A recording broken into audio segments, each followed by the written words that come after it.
más aquí en Luisiana, ya, esto es en la parte de Lafayette, donde no creo haber pasado con Ramiro por acá, pero aquí hay un gran espacio de agua y este que es como puente y camino a la vez carretera.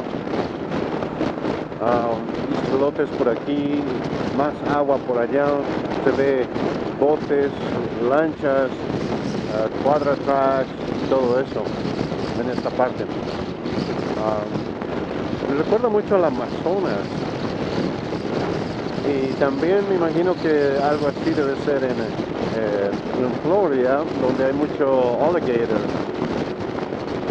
Interesante. También vi en la televisión de que por aquí cazan y atrapan muchos lagartos, ¿no? Pues yo creo que este es el ámbito para eso. Ahí por debajo se ve, y también la pesca, obviamente, ¿no? Lafayette se llama el área, el lugar por acá. Eso tal vez ring a bell de alguien, ¿ok? Cambio.